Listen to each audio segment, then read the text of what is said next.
So basically, I started out in rehabilitation research and have taught at the University of Oregon in Eugene for most of my career and just retired recently from there. And my background then was as a materialist scientist. I've trained in graduate school at the University of Southern California, got my PhD there, that, as you say, neurons are producing consciousness. That's it. And so when the neurons basically are diseased or they die, consciousness either is terribly impaired or it goes away completely. And I thought that anybody that didn't believe that was weak-minded, because all of my graduate courses in neuroscience told me that. I mean, that was our absolute theory. It's what I would call the dogma of being a neuroscientist. And so I accepted that, and I still remember going to family gatherings once every few years where some of my family members would be spiritually oriented, and I would talk with my uncle, who was also a materialist and a scientist, and we would talk about those weak-minded people over there that didn't really, understand.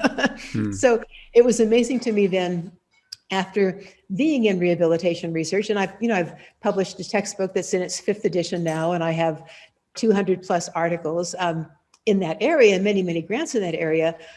I then had this experience at a meditation retreat, which turned around my own experience of consciousness and therefore made me begin to question the very premises that I had had as my way of seeing the world for most of my life. So what was that experience you had? Could you describe it? Sure. I mean, so I'll even take you back a few moments before the experience, because what happened is that my sister, who had been meditating for a few years and lived in Hawaii, had told me that she had met an Indian master of meditation, and she told me that it was a wonderful experience for her to start meditating, and she thought that I might like it, and she even offered to give me a meditation retreat for a birthday present.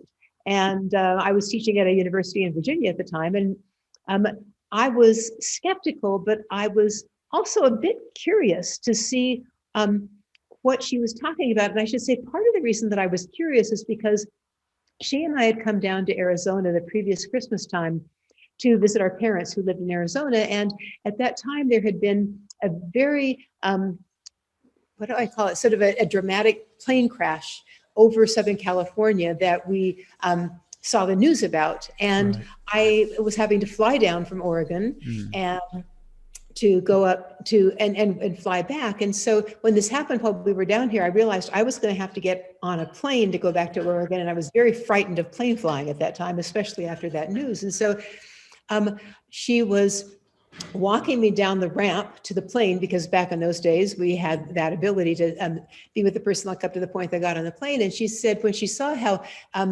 unsettled I was about getting on the plane after that accident, she said, well, I have something that I can offer you. And I said, well, what? And she gave me actually a mantra. And I didn't know what a mantra was, but she said, just repeat these words. And the words happened to be Soham, which literally translate in English into I am that pure awareness. I didn't know what the meaning was, but I just said, okay, I took it, because I was in a certain sense desperate to get away from my fear of my anxiety. And so I started repeating it as I got into my seat on the airplane. And I remember that my experience of flying was totally different than it had been before. It's like I'm usually like white knuckled at takeoff during a flight. And yeah, I mean, it's so interesting. And this time it was like I was fine, and I could look down then on the clouds that were floating by like underneath the plane the rest of the trip and think, this is really beautiful flying in the air. And it was like, wow, how could that one thing that I was doing actually change this whole experience? So it gave me like a little bit of an opening and curiosity when she then said, why don't I give you for a birthday present this intensive meditation program? So basically what happened is that I She reminds me, first of all, that I said yes to that. And then I said no, because my boyfriend said, look, she's just a bubblehead. She's just, one of these, hippies. She's a woo-woo woman. Yeah. Woo-woo, exactly. Yeah. So but then I nevertheless said again, yes, I will go. And so then what happened is, in the very first meditation session, what we were told is that the Swami, and in fact, his name was Swami Muktananda, they said Swami will be coming around and initiating everyone in the room.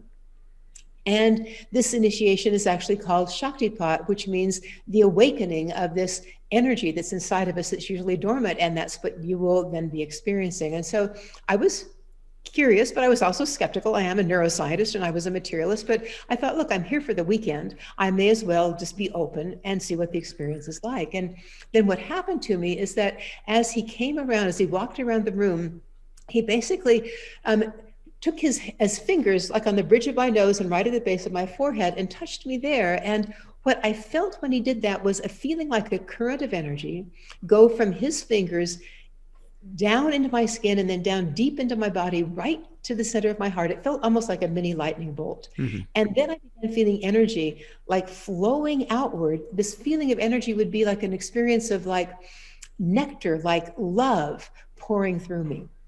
And interestingly, my scientific mind wasn't like trying to analyze the experience. Instead, it was more my heart saying, I'm home, I'm home. My heart is my home. It was like literally, I felt this wonderful joy and peace radiating from the heart. And I was going, wow, what on earth is this? And so that was the beginning of the experience. And then I realized that on my way home, as I was now flying back to Virginia, where I was now teaching, I was looking at the cover of his book, which is called Play of Consciousness. And his photo was on the cover. And I kept looking at the cover saying, who are you? And what have you given me? I mean, because I was totally perplexed as a materialist scientist, having had this experience. And I think what was amazing to me is that the very next morning, I woke up at 5 a.m., which is not typically usual for me. And I got up and I meditated. And I have continued to meditate every day, pretty much the rest of my life, unless there's an early morning plane trip or something like that. But basically, because I knew that that was my way of tapping back in to that place of serenity and peace and joy that was in my heart. So, I mean, that was like the turning point that made me sort of wake up in a certain sense to the fact that there's much more to life than my neuroscientist understanding had given me before. And I should also say what happened is it was like my five senses were the only things that I was perceiving the world through up until that point. And my five senses told me that all the things that we think about the world, that it's separate from us, that it's material, and that's all it is. And something happened in that meditation program where I was awakened to a new experience that was broader and a feeling of connection with other people and a feeling of energy centers in my own body that I'd never felt before. Did you find yourself after the experience looking back onto your neuroscience training and trying to explain through chemical explanations and physical explanations why you experienced that? Well, yes and no. So here was the interesting thing that I then discovered after that point. I began to have a sense in my life of two different parts of me having discussions with each other, and often not like sweet discussions either, but it was like my materialist half was talking to my now more spiritual, energetically awakened side and saying, this is impossible, this can't be, things like that. And when I would go to a conference with my materialist scientific colleagues, and I would begin to hear all of their talks about the brain and things like that, I would say, maybe that really was just a figment of my imagination. And then my heart would say, wait a minute, this was more real than real for you. And you have to find a way of being curious to figure out how the two worlds could actually come together. And so I think what happened to me is that my scientific side would actually rebel. And I do recall that for probably the first 10 years or more that I was now getting up every morning and meditating, but then going into the university to do my research on rehabilitation, I would lead two separate lives. I would meditate in the morning, I would come into the university, and then I would basically talk materialist neuroscience all day long. And then I would go to a meditation program in the evening, talking to my meditation friends, and I would switch back into that mode of heart-based, more feeling of unity awareness. And so that bothered me after about 10 years. And that I think I mentioned in my book that it was hard on my husband because my husband loved alternative medicine. He loved, for example, things like Reiki and acupuncture. And he would talk at a neuroscience gathering at my home about some of these topics. And I would give him a kick under the table to get him to stop, because I was so worried that my materialist friends would actually lose their feeling of credibility about my own research if they knew that I was associated with any of this. So you see, there's this very interesting barrier that we have in our society between people really trying to integrate that. So finally, I said, after, again, 10 or more years, I have to start integrating this in my life, and I have to begin to do research in meditation in my laboratory to begin to understand it, to say, okay, can there be a way of broadening my worldview to include the two? And that's when I began doing research with some of my graduate students on things like Tai Chi and on meditation, and trying to understand if we can see changes in the brain associated with meditation that might help us explain this different sense of awareness that we have. I'm sure that many would say that there is a huge contradiction between what we currently understand about the brain and these experiences that are often given a more esoteric explanation. Do you find that that's the case, that there is that contradiction? Well, there is. And I think that what's interesting is when I talk to my neuroscience colleagues that are still materialists, basically what they say is that, look, we know, because our materialist worldview is right, that anyone that says that things, for example, like near-death experiences happen where your heart is stopped, your EEG is flatlined, and people are perceiving events around them, have to be false. They must have been having a hallucination or something like that, simply because it doesn't fit into our current worldview. But there are others, like myself, that are saying, is it perhaps that our worldview isn't quite correct and it needs to be expanded a little bit to include perhaps consciousness as being fundamental? And so I've, again, begun to do my own research and reading the research of other colleagues now in this area. I've actually written a recent paper that is called The Neural Correlates of Mystical Experiences. And I can even send it to you, but it's in the Journal of Near-Death Studies. And the understanding there from my own research and that of others is that actually, when we are normally awake in our usual mode of interacting with the world, there is a particular network of our brain, which is an attentional filtering network that keeps us from actually perceiving more than we absolutely need to perceive to get along well in this world. And scientists have talked about these attentional filters for years. I think Broadbent was the first man in about 1950s that actually proposed that.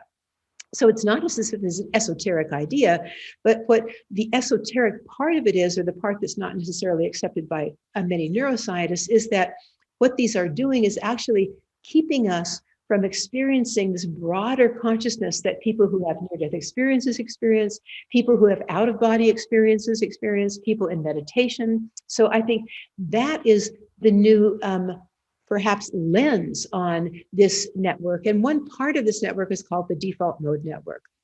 And this was probably begun to be discovered maybe about 20 or more years ago. And is also called the mind wandering network. And I love that term, the mind wandering network, because it's literally our default mode when we're sitting around and just letting that narrative move through our mind about how we're relating to the world, all the thoughts about what went wrong yesterday and how we're going to fix it today and stuff like that. And so their point is that when we record from the default mode network, in the brain, in like functional magnetic resonance imaging, et cetera, it's basically active most of the time.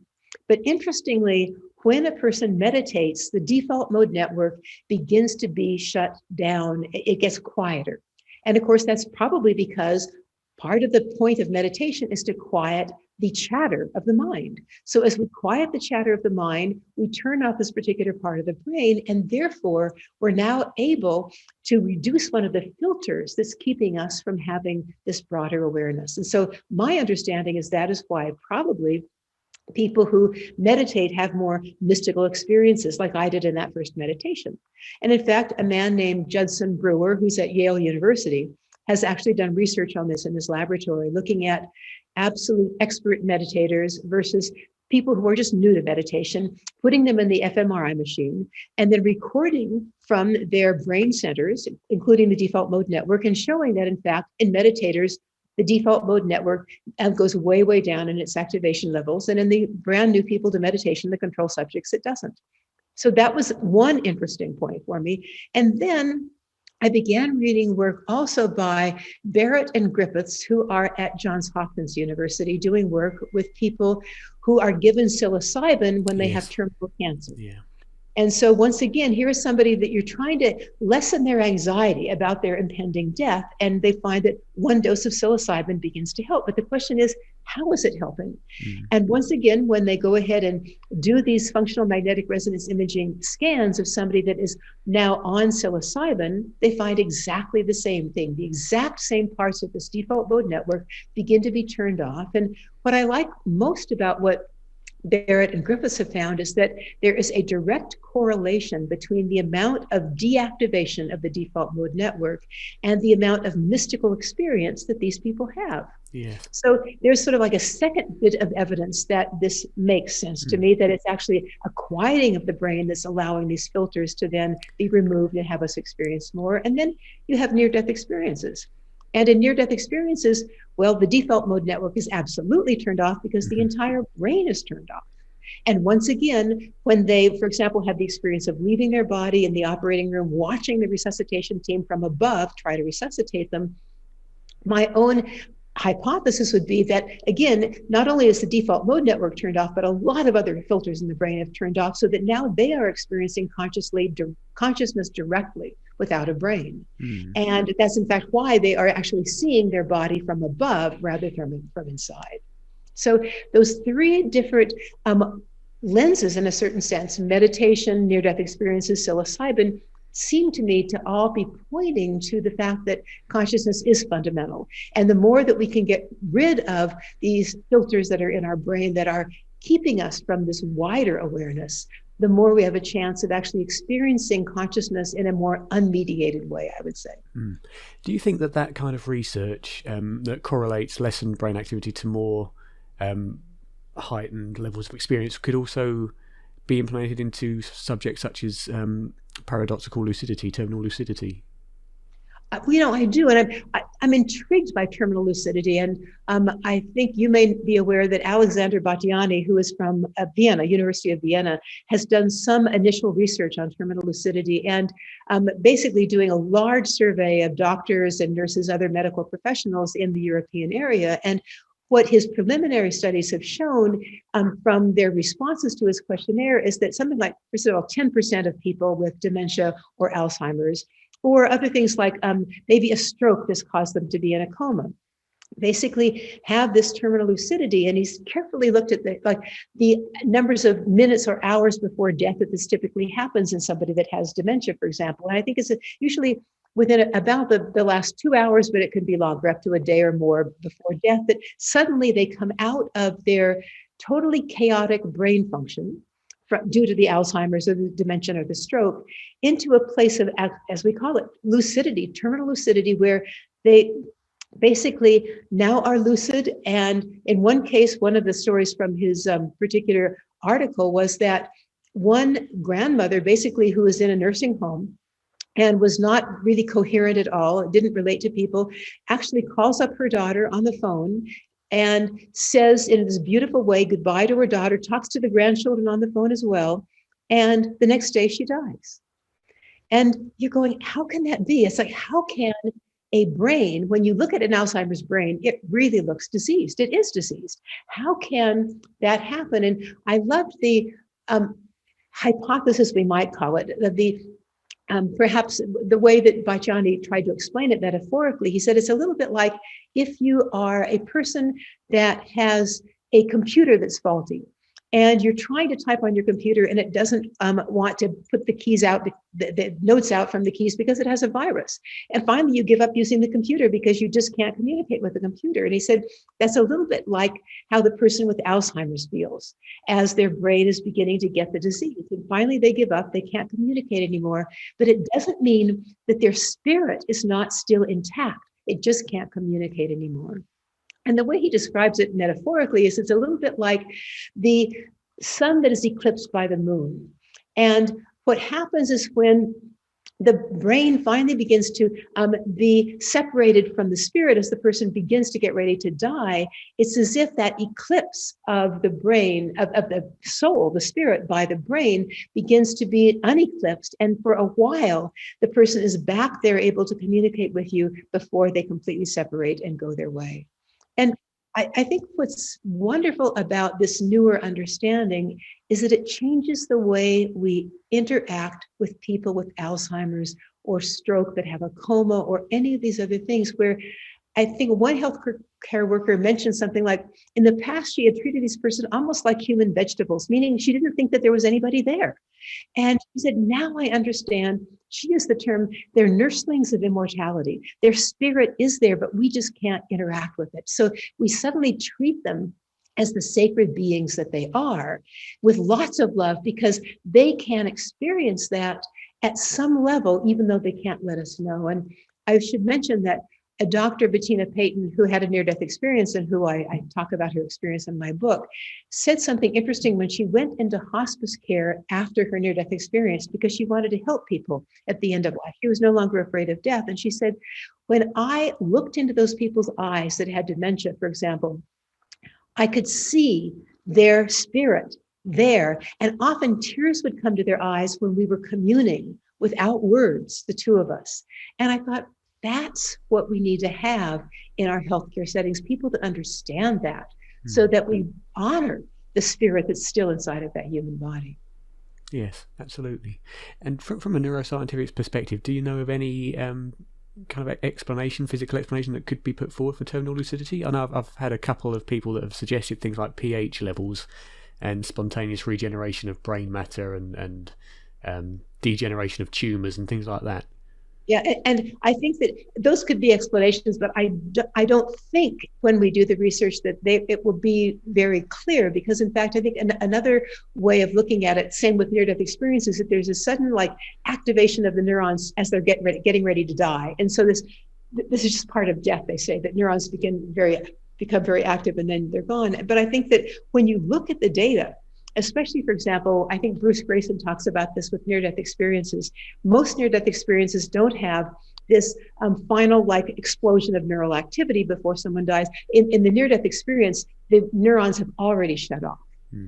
So I don't see how that could be an explanation necessarily. Now, it's going to be hard to do experiments to really explain that sort of thing if you want to go into a person with terminal lucidity. But how the tumor would suddenly get better and then the person would die doesn't seem to make a lot of sense to me. It's like the tumor is actually killing the person. Yes, yes.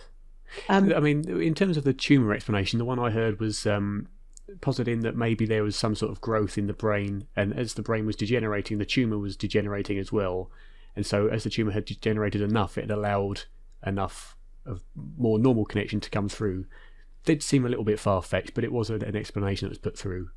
Yeah, and I mean, if I were a materialist still as a neuroscientist, I would be trying to give any explanation possible to try to explain it as well. So I certainly take those. And I think if we had the attitude in science that I would love to see in the future, it would be go ahead and put all of the hypotheses on the table that could explain something like terminal lucidity from a materialist perspective, and ones that might explain it from a consciousness being fundamental perspective, and then have a team of people that are willing to be curious about both sides, try to do experiments or create experiments that could actually differentiate between those things and give a fair amount of government dollars in neuroscience research to really exploring that sort of thing in an open way. And I think that that's the only way we're going to find the solution. And right now that doesn't happen because our neuroscientist perspective that is materialist is so strong that no one wants to give money to research that would actually explore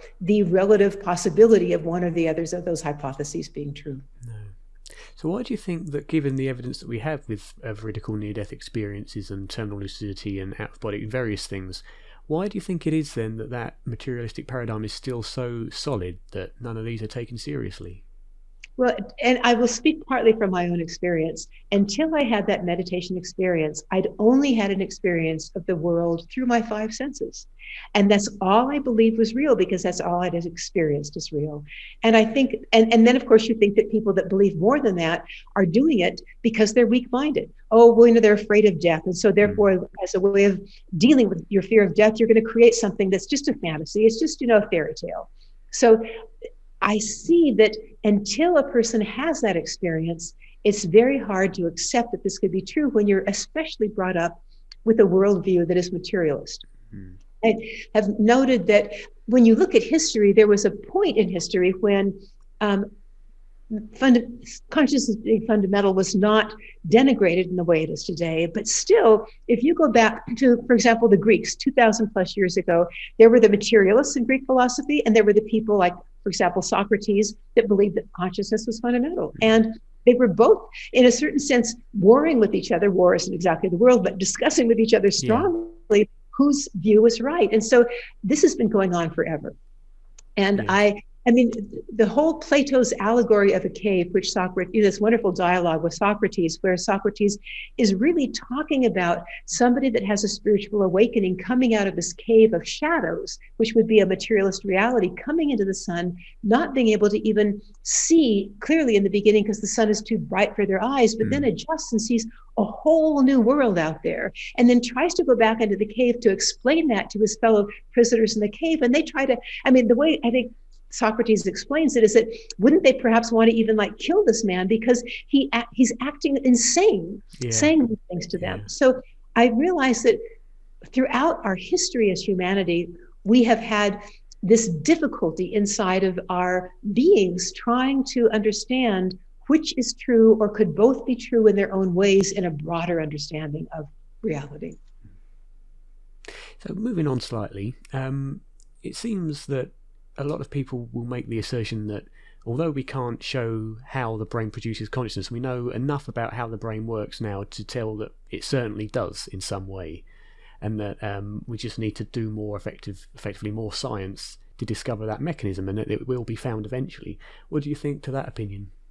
Well, I mean, I think it's rather humorous in some ways because, of course, I was one of those people for many years, and I remember going to the Science of Consciousness conferences, which were in Tucson, Arizona, which were a lot of scientists interested in consciousness, but many materialists, and then some people that were also post-materialist, I would call them, would have discussions about that. And Christoph Koch was one of those people who definitely believed that we would discover eventually the material basis of consciousness. And he was interacting with Crick, Francis Crick, a Nobel Prize winner, and it was what we call promissory materialism. That if we just go a little further, we will find that set of neurons that actually does this. And finally, Christoph Koch actually changed his mind, and he talks in his own book about that moment when he did change his mind, when some particular scientist questioned whether he ever really would find that answer, or is it just, in a certain sense, the wishful thinking of neuroscientists because they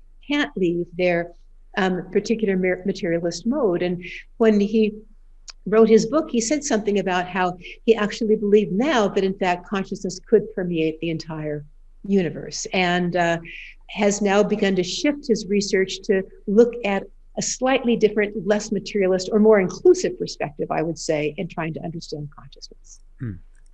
So what do you think then how would you describe the difference between evidence showing that the brain produces consciousness versus it being correlational? Well, I mean, I think you're that's the very point that I think most people make that go against the materialist perspective, is that of course you're going to find correlations.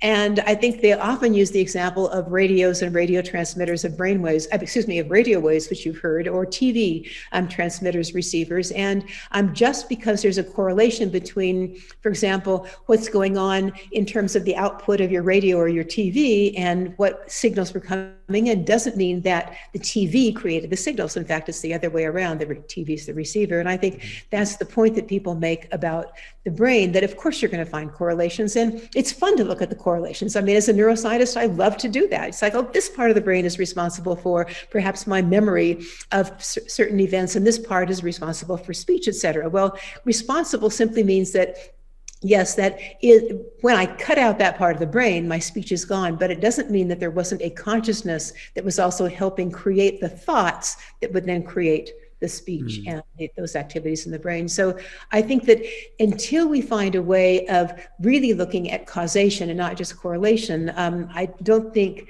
we'll be able to answer that question clearly one way or the other. But I guess my point here is that if you really take near-death experiences seriously, and again, the papers that have been written by people like Pim van Lommel, an MD in the Netherlands, Bruce Grayson, Sam Parnia, these are people that are very, very good, careful researchers. They have done studies where they take, for example, every single person that has had cardiac arrest in a network of hospitals, bring them into the study.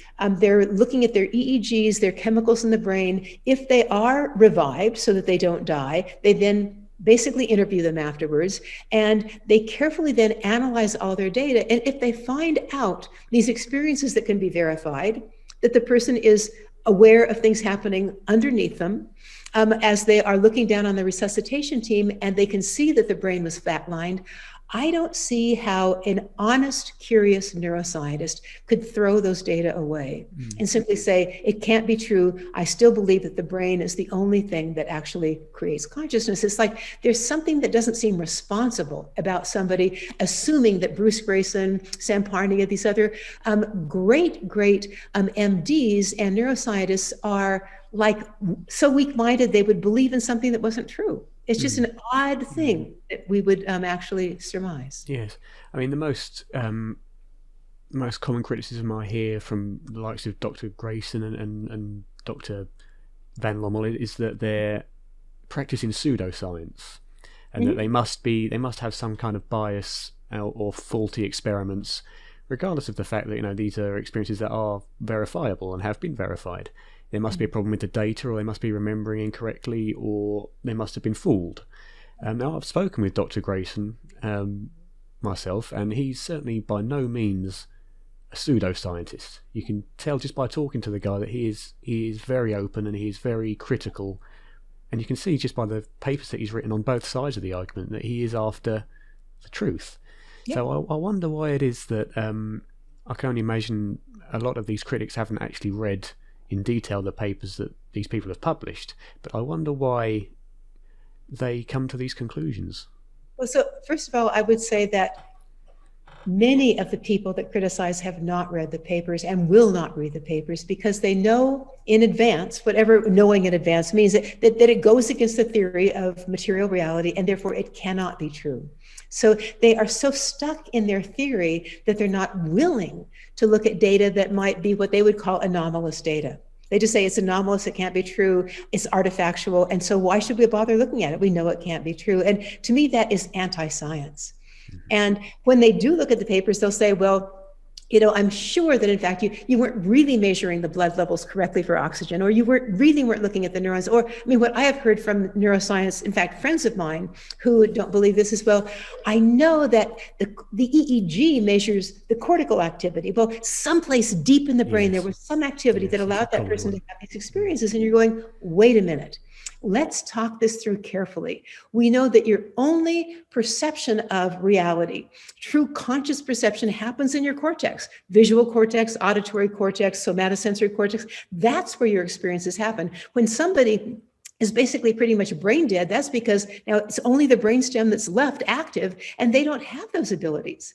So it's hard then to have somebody say, well, I know there was some place in the brain that they weren't getting to that was causing all of this. It's like, and it was also causing them to be able to perceive from above their body and see everything happening in the room. It's like, please, explain to me how your material perspective could actually allow that to happen. And then typically when that happens to me, the person just walks away because we can no longer communicate because I'm going against their material theory of the world. And so what can I say? I think that to me, what I really believe now, especially after all of these years being half on one side of the fence and then half on the other side of the fence, is that we are raised in neuroscience as students, undergrads and graduate students, and then as young professors, in a religion of science. And we are told what our beliefs are, just like it would be in any other religion. These are the beliefs, these are the truths, and we're given evidence for it. And here are all of our experiments that have been done to show that the brain is producing consciousness. And in my book, Infinite Awareness, I talk about that. I have a whole chapter on what I call the bottom-up perspective, because there's a lot of evidence that seems reasonable that the brain produces consciousness. So that's why it was like I was myself saying, well, excuse me, look at all this evidence. I mean, you have a stroke, and that part of the brain that has a stroke that's destroyed, suddenly that part of the body can't move anymore. Yeah. So isn't it obvious? But as you said, that's correlational. And that's not all the evidence. So I think that because we're raised in this religious tradition, that's one thing. And just like in a religion, like the Catholic Church in, say, the 1600s, if you go against the dogma of the church, you will be considered a heretic. And you will either be abolished, basically pushed outside of the group, the herd in effect, or you could be killed. And you know that. And so even if you believe it, are you going to say that out loud? Because you know that that could, in the case of being a Catholic, that could ruin your life in society and or take away your life. And so now we take it into modern neuroscience. I'm a neuroscientist. I have these questions, but I know that if I publish a paper in this area, I could be ostracized because now I will be considered weak-minded. You'd be risking your career. Risk your career. And there's evidence that a lot of people that start out as new young professors that start in areas doing research on meditation or other things that are somewhat like anomalous psi experiences, they don't get tenure. You have to be, I mean, the way I'm doing my research now is I got tenure in rehabilitation medicine, and then I began doing my research. And I kept my research in rehabilitation medicine going so that people would say, hey, still credible, okay, this is fine. But then I added in the other research that was something that I wanted to do because I really was curious about what is the truth? How do we put all this into one particular way of looking at the world? Yes, and it seems a shame because the questions that surround this, the nature of the human being and what happens after we die is, to me, the most important question humanity has ever raised or will ever raise. Exactly. And so it seems unusual that that isn't more supported.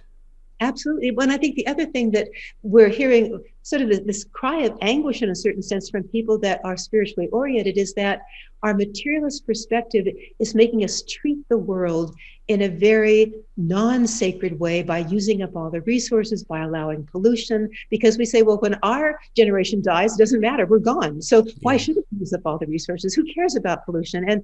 And even the fact that we aren't considering our future generations and our children is very, very sad. But just that idea that if we saw our unity with others in the world, with all of nature on our planet, with the cosmos, wouldn't we have a very different way of living and being that would be much more harmonious and full of compassion? All those things that we say are the best qualities of humanity. Yes, and I would agree with the point of view from the materialists that say, well, if this is true and it's all for nothing, then why shouldn't we take advantage? Don't worry about what happens to the future generations because they're going to die, and so will their children, and so will the whole universe. And those that say, well, I mean, the fact that there is no afterlife or no continuation of consciousness adds value to life because you live it for the moment, I'd say, well, no, because ultimately it's all for nothing. Everything and every achievement you've ever made or your children will ever make from the opportunities you give them will ultimately end in permanent unconsciousness, and no one will ever remember anything. So to me, that doesn't wash. That doesn't mean it's more purposeful, and I don't see the sense in it. No. And in fact, I think a lot of people that have that materialist understanding commit suicide because it's such an awful way of understanding what life is about when you think that. And finally, you just say, well, why should I live at all? And then you see, and we have a lot of suicides these days in young people, which is a little bit, it's very sad. And I think when we look at the evidence, as you mentioned earlier, as you say, there is very, very reasonable evidence to suggest that the brain creates consciousness. And to me, though, I see this exactly the same evidence as being completely concurrent with the idea that the brain acts as a filter. And in fact, I think there is more evidence to suggest that, because the production theory doesn't account for anomalous experience. Absolutely. And I mean, I totally agree with you. Yes. Right. But of course, you have to understand that the materialist says, I'm not going to go there because that can't be true. So they cut themselves off from looking at experiments that you're talking about because it doesn't fit in with their theory. So yes, I totally agree with you. And I wish somehow that we had more of an open forum with scientists on both sides, where people were truly curious and willing to listen to the other side without making all of those assumptions about this has to be defective science, or this is just your imagination, et cetera. Or you believe in this already, and so you're looking at your data through your own filters that aren't really good filters. Yes, absolutely. And I mean, there have been materialistic suggestions that have been put forward for these, especially near-death experiences.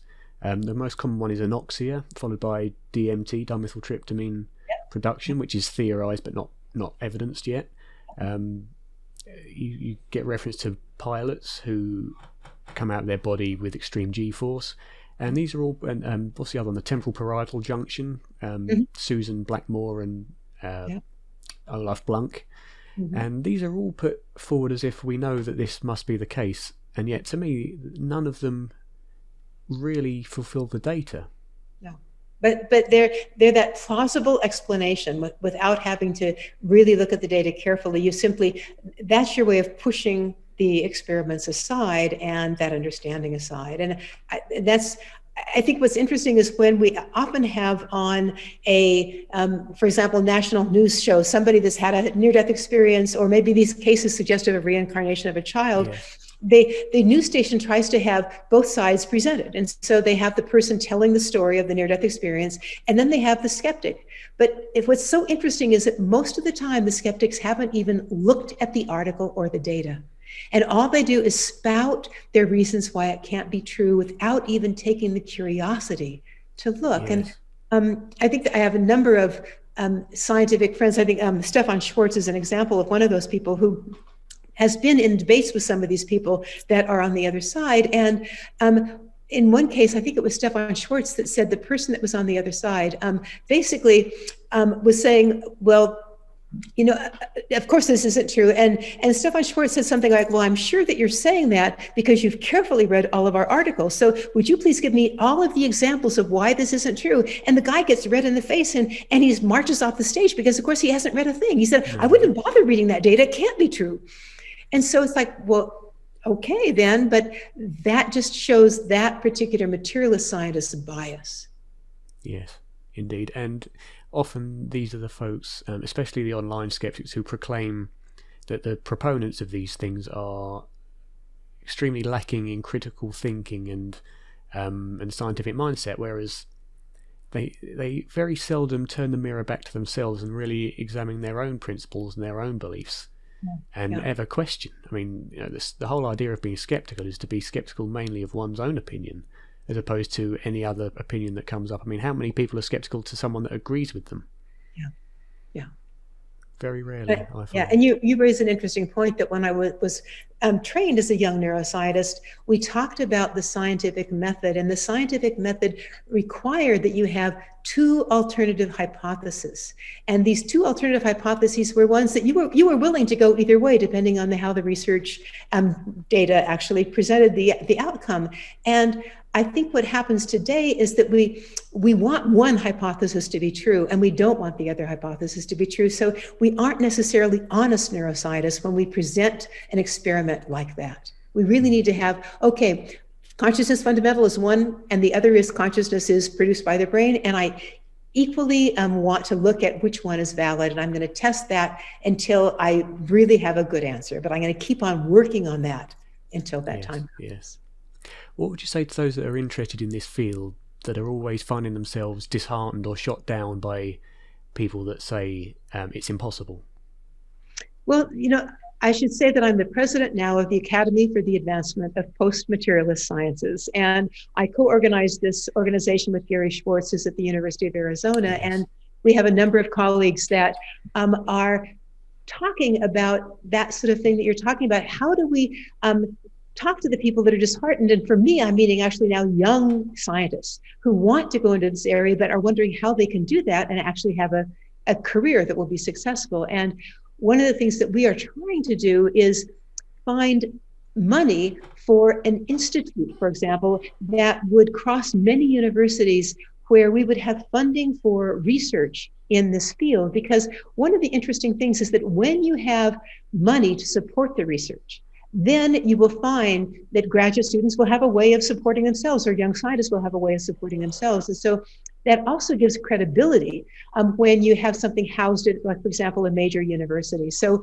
we're hoping that we can find a way of actually creating an institute or a center housed at one university, but networking across many universities, and find a donor that would be willing to offer or donors offer money to support research and that type of a multi-campus group.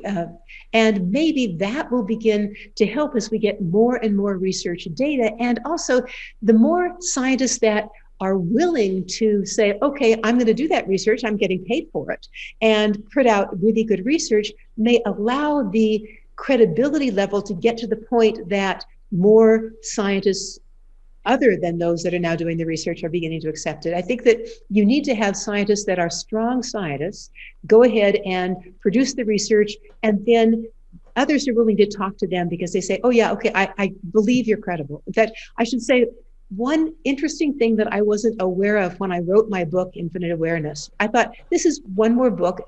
I didn't know how it would be accepted, but because I am a neuroscientist with amazing credibility from my past rehabilitation research, people are more willing to listen to me. And I was shocked. I was shocked at that, because it's like, I haven't been doing psi research, like, for example, Bruce Grayson and others, all of my career. I've started it in the last 10 years. But that credibility, as I go into that research, allows people to be willing to listen. Yes. And of course, I'm honored that that's the case. And I'm very happy to share what I found. Perfect. And I'd say one last question on the other end of the scale. What would you say to those who would say that there is no scientific data of reasonable evidence to support anything other than the brain produces consciousness, or any evidence there is either anecdotal or does not meet scientific standards?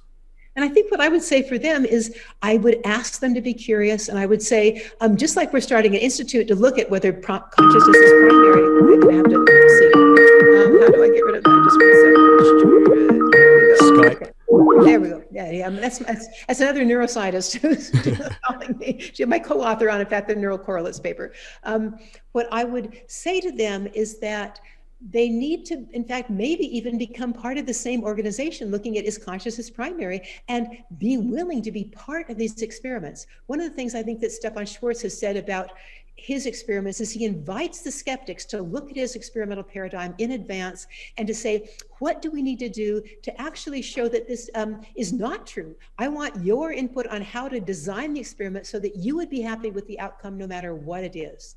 And then the skeptics are on board when he does the experiment, and then they are more willing to accept whatever the results are.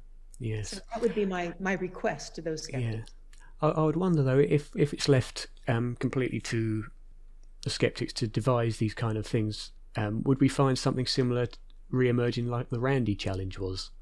Well, see, and that's where I wouldn't leave it to the skeptics. They would be working with the people that are doing the experiments about the primacy of consciousness. And so I think what I'm trying to say is that if they're honest, they should be able to come up with an experiment that they would be happy with, whatever the outcome was. So I'm hoping we wouldn't have that sort of thing happen. It would literally be that they would have to be cooperating, trying to find the truth. And I often ask about the Randy challenge to people, because it's often cited by everybody as the definitive debunking service, because no one's ever claimed it. I wonder what your thoughts are. Well, and I didn't even know about that in the beginning, being just a neuroscientist in my own laboratory. But as I've talked to some of my fellow researchers now, I mean, including Bruce Grayson and others, you can see that, in fact, he, as you said, he was really just a debunker, and he wasn't going to let anybody else's research or opinions or results change his opinions. And I think that many of my colleagues that I've interacted with that have talked about that were really saddened, because I think in the beginning they thought maybe he was What do I want to, honest or authentic about his opinions and concerns. And then they found that no, he really wasn't at all. He just was a debunker. Okay, brilliant. Well, I appreciate your time coming on. I agree that we certainly need some sort of forum for honest skeptics and honest. I mean, I'm trying to set something up like that. I mean, I've got 3 calls coming up with a bunch of researchers, and I've invited a bunch of skeptics, but they haven't usually responded. So I'd like to see something like that set up one day, because it's honest discussion is really necessary. Right. Yeah. And I mean, I would also appreciate people like yourself joining, for example, the AAPS, because I think that what we want is a lively discussion about how we can move forward. And sometimes it takes people that are young like yourself to do that. So, brilliant. Yes. Well, thank you very much. So tell me now what you're doing with all of your data that you're gathering from talking with us. Mainly, I'm just gathering it for my own research. I mean, I started the research because still do have severe anxiety and depression related to mortality and health mainly, which started me kind of looking at this stuff when I was 12. Wow. Which is a shame, but there it is. And mainly it's just for my own research, but I do provide all the discussions I have freely online for anyone else that's interested. Yeah. And it's mainly, I mean, some of the people I've met, Dr. Jan Holden now I consider a good friend of mine. Yeah. And Dr. Bruce Grayson is amazing, and just the opportunity to really speak personally with the researchers themselves rather than relying on third-party citations and articles about them is invaluable. So it's mainly just a sharing of information for those that are interested. Yeah, I think, and you raised an interesting point. When I was a kid, I remember the day that I discovered that I wasn't going to live forever. And I remember being so angry at God, whoever God was as a little kid, that he would bring me into a paradise and then end it at some point. I didn't know when. And I was like so angry. And I realized almost every day of my life early on, I thought about death. And it was interesting that perhaps that was one of the things that was pushing me toward this new understanding. It's like, wait a minute, how can that really be? But that's the most rotten trick to play on anybody, unless you believe that there's much more than life and you're just moving across the veil and then coming back again if you want. I mean, but it becomes then much more of a play of consciousness rather than something that is a sort of a mean trick played by an angry God or something. Yes, exactly. Although those that would go against would say that it doesn't really matter what you want or what you don't want, it's what is that's important. Exactly. Yeah. Well, so that's why the data are important. So. Exactly. Okay, brilliant. Thanks, Doctor, for coming on. Is there anything you'd like to promote also while we're here? I mean, basically, the AAPS, I think, is an organization that we'd love to have more young people involved in, and more scientists and non-scientists interested in this sort of thing to be involved in, just to make that conversation become more lively and broaden. I hope you enjoyed this episode of the Seeking Eye Life Exploration podcast. If you did and would like to continue following my research, please consider subscribing to my YouTube channel and following the podcast on Podbean, iTunes, Spotify, and other podcast providers. You can also join our Facebook discussion group. You can find the link to this and other Seeking Eye online profiles at seeking-eye.com. Thank you.